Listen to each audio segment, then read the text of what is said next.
Okay, hello everybody, and welcome. How you doing today? Hopefully, having a good one. I'm doing all right. Woke up this morning, was nice and cool. The fall is officially here in Washington State, which is a great thing.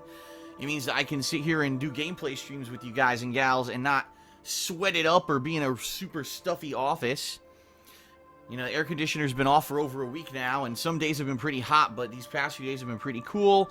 I believe the fall officially starts in 2 days? Or is it tomorrow? I always get it confused. I think it might be 2 days from now, because today is September 20th, 2016. It is a Tuesday. It is new release day. And what does that mean, ladies and gents? It means that today we're going to be playing the new release for the day, which is Batman the Telltale Series Episode 2. Now, I played the first episode back in early August, okay? And I did a review about it. If you didn't see that review, it's up on my edited content channel, KO Gaming. That's youtube.com/KOGaming1. I definitely recommend you check out that review if you haven't seen it yet. But, in a nutshell, I liked Episode 1 because Episode 1 covered a lot of the stuff that typically you don't see in a Batman video game. Namely, the Bruce Wayne side of the Batman, right? You always see Batman in combat, Batman investigating a crime, Batman fighting a supervillain, or driving the Batmobile, or flying through the city, grappling and countering. And that's what you always see in these Batman games. You never see the other side of this character. And so actually experiencing a lot of that in the first episode was very refreshing, very, very different, right? But at the same time, I was using this weird thing called crowd play. It was this new feature that they added in for this Batman the Telltale Series game, by which people could use the internet to vote for all of the choices in the game. So it was kind of an interactive feature. You know, people were controlling via the internet the fate of what Batman or Bruce would say or do in a certain situation. So, it was a mixed bag for me. It was a great episode. It was a great introduction to the game, but at the same time, that crowd play feature kind of was just a mess. You know, I had so many people liking, disliking, voting on the weird stuff and making weird troll names. It was just very, very distracting. Okay? And it sucked in that regard. Now, I'm not saying that my playthrough of the first episode sucked altogether. It didn't. Overall, it was pretty good, but, you know, the little bit of interference kind of threw stuff off. So, this time around, I'm not doing that. This time around, it's going to be 100% me playing the game, 100%, you know, me making all of the choices, and I'm not going to be doing that crowd play for the future, alright? Now, and if they do fix it, if they improve it with another game in the future, and they say, oh, it's now better, you can do it over the internet, and it controls better, it doesn't massively distract you from the game or whatever, then I'll consider using it again.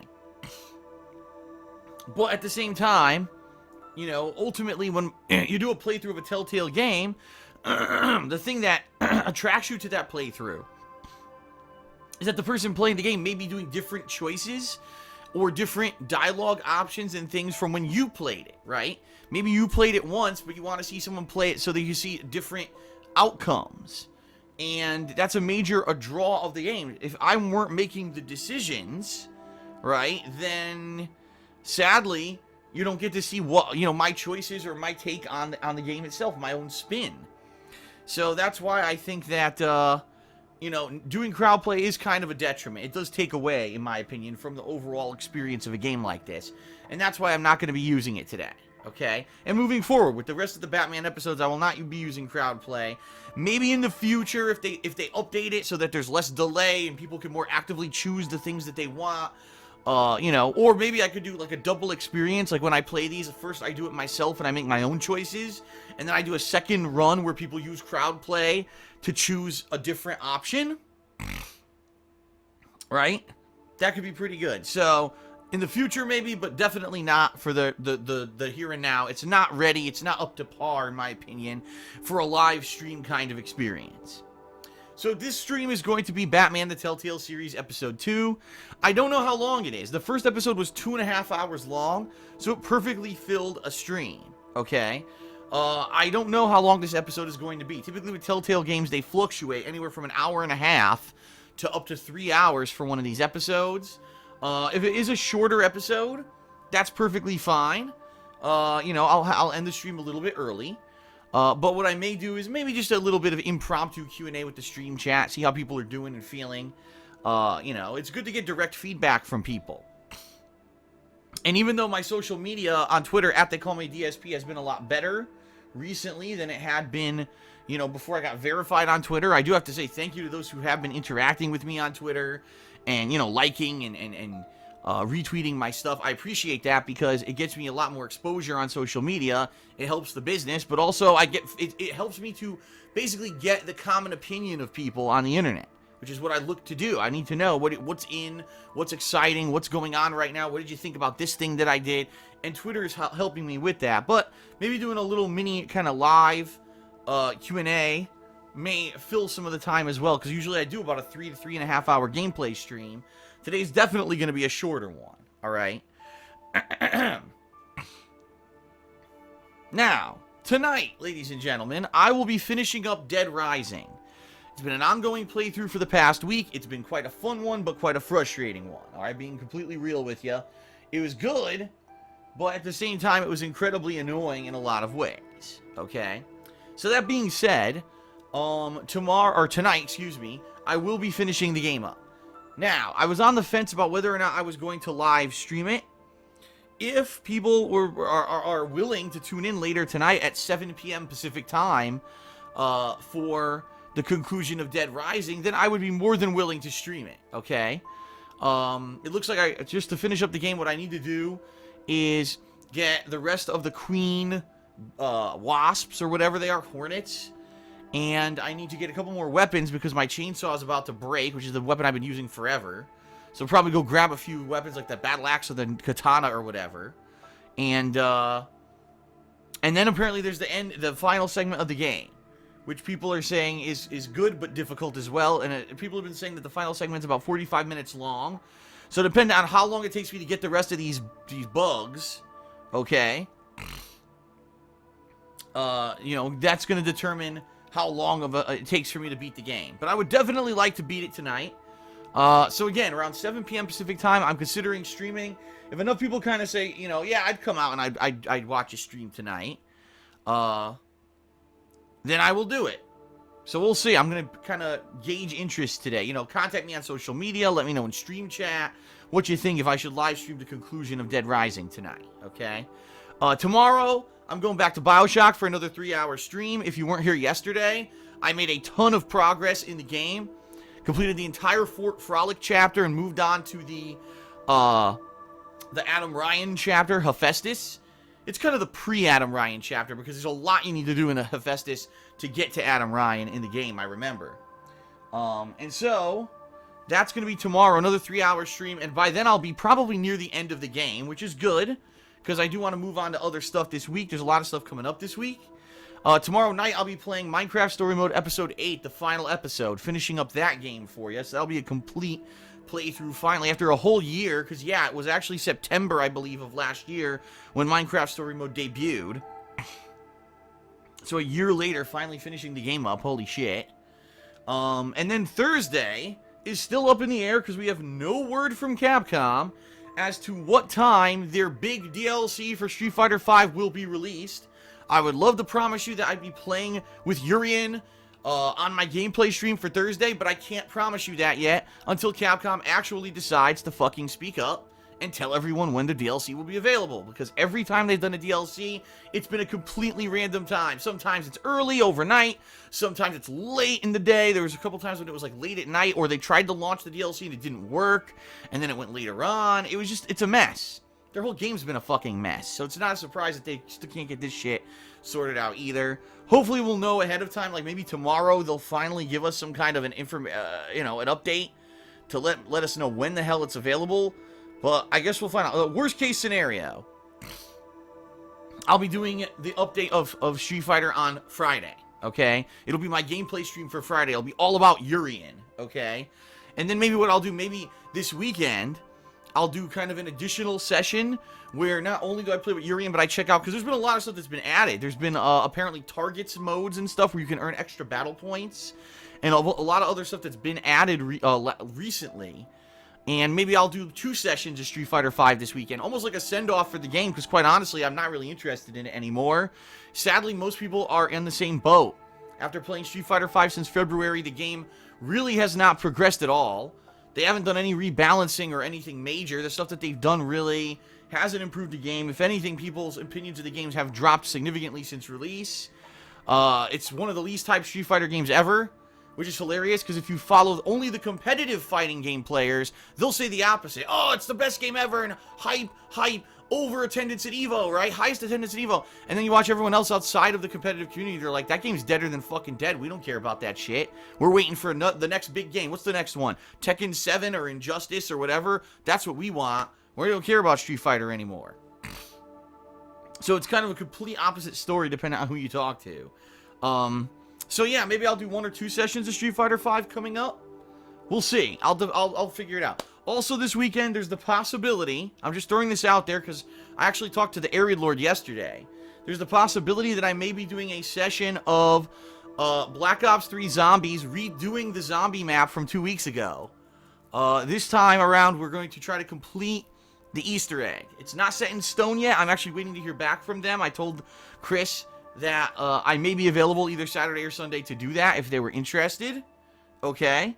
So I'll let you know as we get closer if I'm going to be doing a second session of that or not, and how that's going to work out. Alright? I think I would like to do it because we've been playing zombies for a year now, and it was kind of a lackluster conclusion when I played it last time. And by the way, we didn't finish the Easter egg. And I've never finished an Easter egg. It would be nice to maybe actually finish the freaking Easter egg. So we'll see. Okay, we shall see. In addition, I'm also kind of craving some multiplayer in other games. So there's a possibility maybe I'll do a session of Overwatch or something like that. We'll see about that as well. But also, I'm considering starting my retro playthrough, which at this point, for all intents and purposes, I think it's official to say it's going to be Banjo-Kazooie HD. I don't think that there's going to be any kind of more voting. And by the way, tonight I'm closing that poll on thekingofhate.com. So it looks like it's going to be Banjo-Kazooie HD. And that's going to be starting later this week as well. So there's a lot going on this week. A lot of balanced style of content between continuing and finishing up both Dead Rising and BioShock. Batman right now. Tomorrow, the conclusion of Minecraft. Street Fighter V coverage. Maybe some Black Ops Zombies final coverage. Or some multiplayer of Overwatch. And then wrapping it all up with Banjo-Kazooie. Okay? Next week will be interesting because it's another episode of Hitman. And then I'm going to have some time to determine what I want to do. Because there's some other stuff going on. There's XCOM 2, there's a new Sonic game, and there's a Forza game. And I may play one of those. I'm on the fence about which one it should be. But I'm going to be playing Banjo, so I want to balance Banjo with one of those games maybe. So we'll see. I'm going to think about it. And maybe I'll be doing some polling for you guys as well on Twitter and getting your opinions on Twitter about what exactly I should do in regards to next week. Because I definitely liked the feedback that I've directly gotten from all of you. In the past week, I did a lot of polling on Twitter at They Call Me DSP in regards to what should I play on what stream. And by the way, the polling's gone well because every time that the polling went one way, basically the attendance on stream was great. So you vote and then you actually show up. So I couldn't be more pleased. That just means that the polling on Twitter is working, right? Getting the feedback from the viewers and fans is the definite way to go. And I'd like to keep doing that in the future when I have choices. Okay? So we'll see. We shall see. All right? So what else? Not too much else. At all, honestly. At this point, I think I'm just going to do a few plugs and then we're going to get started. Like I said, no rush today because this is going to be a shorter stream, I'm sure. These episodic games from Telltale typically, after the first episode, don't end up being super long. So it's probably going to be around 2 hours long, I would think. And then maybe we'll do some Q&A and stuff like I said, okay? Alright, so let's do a quick formal plug segment and then we'll get started, alright? So ladies and gentlemen, I'd like to say thank you. Thank you for allowing me to do this as a job. This is amazing. You know, I don't say thank you enough, I don't think. I don't think I could say thank you enough, because the fact that I'm a gamer, right, and this is my job, is incredible. The fact that I get to do gaming for a living, covering video games, doing live streams, playthroughs, edited videos, everything for you, vlogging, is awesome. This has been a crazy life for the past freaking 8 years that I've been on YouTube doing stuff. Has been insane. All right, and it's, you know, we're still going. It's not going anywhere. I'm going to keep doing all this for you for as long as I possibly can. And, you know, your continued attendance on streams, on watching the on-demand videos, watching my new stuff on KO Gaming, the vlogging stuff on the King of Hate vlogs, you're keeping me going, you know, and I appreciate that. The fact that I don't have sponsorship, the fact that I don't have any kind of big partnership, and that I'm still going after 8 years. How many YouTubers can honestly say, you know, that after 8 years they're still here and they're still going? You know, a lot of them, they came, they got popular, they made their money, they went on to do something else, and now they're gone, right? Most of the people who were popular around the time that I was popular, super popular, you know, we're talking 2009 through like maybe 2011, 2012, they're gone. They are long gone. But I'm still here, and I appreciate that, because it's you, the viewers, who keep me here. So thank you for that. There are many ways that you can help me and allow me to continue doing this kind of stuff for free. Meaning free streams daily, free on-demand videos daily, you know. Many ways you can help. First of all is obviously watching, duh. But also spreading the word. If you see stuff that I do and you enjoy it, and you want to have other people, you know, partake in it, please, word of mouth. Word of mouth is key to success, because I don't have a marketing budget, okay? So thank you for that. Please, for those who spread the word, for those who daily watch stuff, but then they say, hey, you know, so-and-so, go check out this stream I just watched. This guy's great. You know, check out these guys' edited reviews. They're top-notch. That helps me tremendously. Word of mouth is key, so thank you for that. And please continue to do it. You can check out the description of all of my streams and videos. In the description, there's a ton of useful information. But one of the things there is a referral link and a discount code for Loot Crate. Once a month, I unbox a Loot Crate, all right? And I've been doing some different things lately. Last month, I unboxed a Loot Anime, excuse me.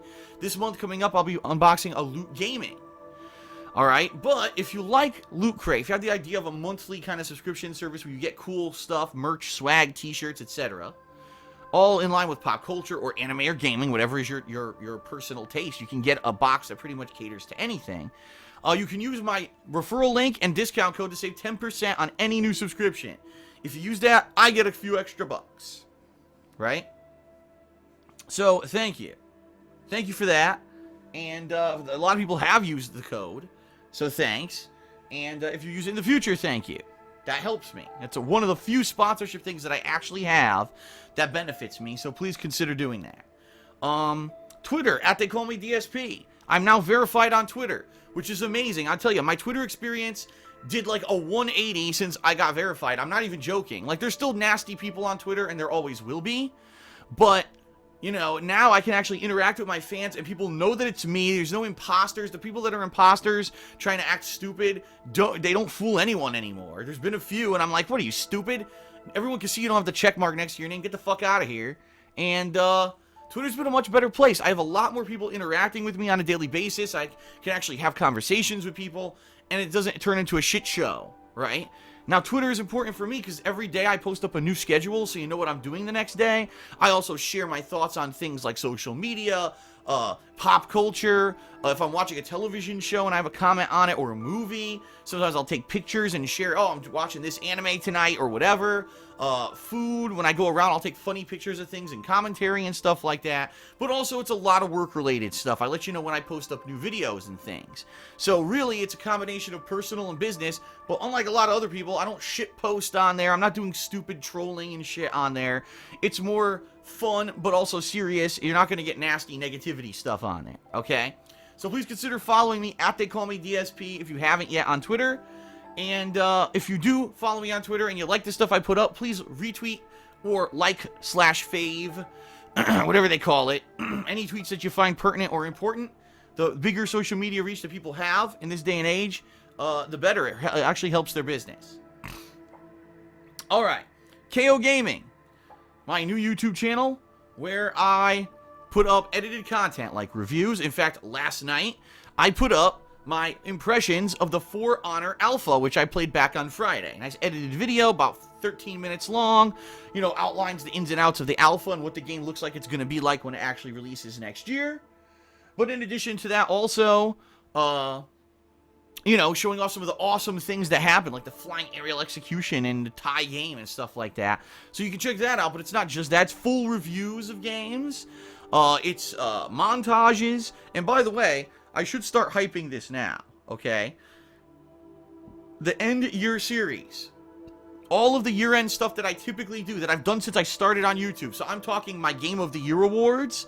I'm talking my worst games or most disappointing games of the year countdown. My fan vote is funniest moments of the year countdown. This year I may have a couple extra things, like the best. I'm actually considering for the first time ever doing a best of each style of game countdown. Like, what's the best first-person shooter that I played this year?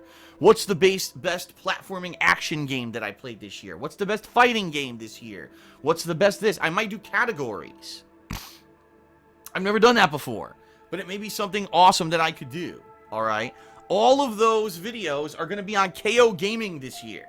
So I have to emphasize, if you have not checked out KO Gaming, if you have not subscribed to KO Gaming, you should. I only put out 1 to 2 videos a week on that channel. It's not going to spam your inboxes. It's completely different from DSPGaming, and you're going to see all the year-end stuff there. It's not going to be on DSPGaming anymore. That's the whole point. That channel's the edited stuff. DSPGaming's the raw gameplay. So please check it out, all right? Over youtube.com/KO Gaming 1. Now, one thing I'm going to be talking about a lot in the next 10 days, Patreon. At patreon.com/DarksidePhil. If you like my stuff and you want to go above and beyond and you want to be the biggest style of supporter, this is the way that you can do it. All right? This is the major way that you can support me. Through your pledges, your monthly pledges, you allow me to, number one, continue doing this as a full-time job. All right? And number two, do some pretty awesome special events that normally I just wouldn't have time to do with my busy schedule because of the fact that I'm getting this support. It allows me to keep paying my bills, but also to take some time out from just playing every new release to do some fun and original stuff. In the past, it's been really fun stuff like indie game marathons or marathons for retro games that normally I wouldn't play. In fact, as I already mentioned, coming up later this week, Banjo-Kazooie HD, right? In a gaming season when there's all these new releases, I'm going to take time out to play a game that's completely outside of the normal scope of what I would do. There's been exclusive multiplayer sessions that people really enjoy. This month, the goal is a yearly kind of holiday thing. It's very timely. It is a horror marathon. That's right. If I hit my funding goal for this month on Patreon, I'll be doing a Halloween horror marathon on Halloween Day. It's going to be a large-scale marathon, 6 to 7 hours of straight gameplay for you. I'll be having a costume on and have a webcam so you can see face cam the entire time of me in costume. And I'll be playing 3 to 4 horror-style games. Last year I did a Halloween marathon, but I only played one game, and it got boring after a couple hours. People wanted to see something else, but I didn't set it up like that. This year it will be a marathon of several games, so if people get bored, I'll be switching over to a new game, and it'll keep things moving interestingly, positively, rather than get people just gonna, I watched for an hour and I got bored and I tuned out, right? So, if you pledge $5 or more by the end of this month, you'll be able to nominate and vote on which of these games I'll be playing in this marathon. Awesome interactivity. You'll have the power to control the horror marathon, all right? So please consider pledging. By the end of this month, you have to pledge by the midnight on September 30th, which gives you 10 days left, okay? Right now, we are about $90. In fact, we're officially, I think, $90. Yeah, we're $90 away from hitting the goal. Not long at all. Not far away. Few people pledging, bigger amounts, or a lot of people pledging smaller amounts will hit that goal easily. So please consider pledging if you have not yet, all right?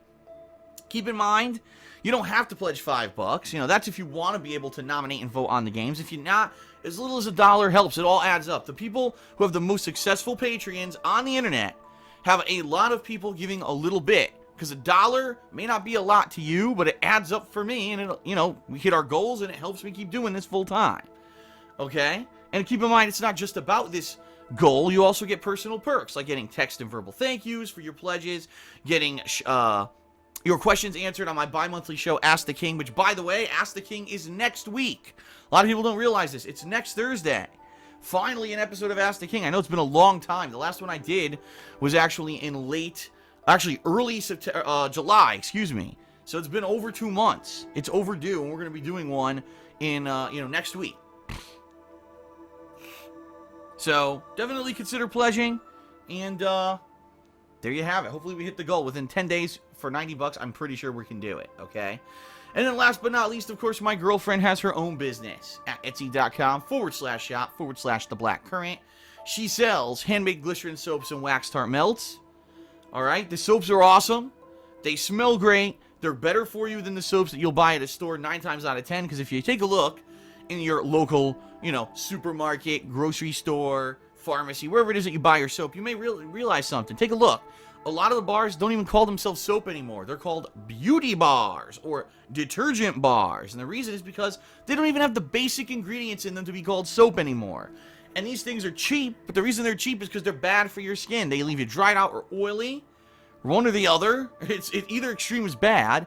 Leanna's soaps are actually made of glycerin-based, which is what soap's supposed to be based off of.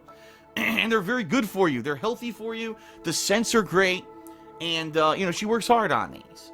She's just launched a, kind of fall line of a few different things. She's got Alpine Frost, which is a popular one from last year that's returned. And, she's got a pumpkin spice. Pumpkin and brown sugar, but I also do have pumpkin spice.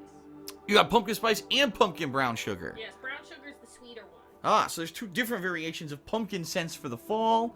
She's got wax tart melts that are a great alternative to burning a candle. They're very simple to use, safer because there's no open flame. You don't need a lighter to use them. And in the year and a half that she's been in operation, she's sold over 500 items. So don't take my word for it. I know I'm plugging the hell out of it. Check out the link on your screen right now and check out the actual customer feedback from those who've bought items from her shop in the past year. You will find that everyone pretty much loves them. Okay? So that is it for the plugs, ladies and gents. Thank you for being patient. It is now time for me to begin with the Batman. I see someone asking how much for shipping. It varies. Shipping always varies when you order from a shop like this. You'll get your information on the website. Depending on where you live. Yeah, she does different shipping options, but it's going to depend on where you live. If you live domestically in the United States, obviously it's a lot cheaper than if you're international, although she does ship international. So check out the Etsy shop there for all the details on that, okay? All right, ladies and gents. It is time to begin with the Batman. All right, so thanks for being a little patient. And, all right, that is it. Let's start. Thanks for being here, and let's begin.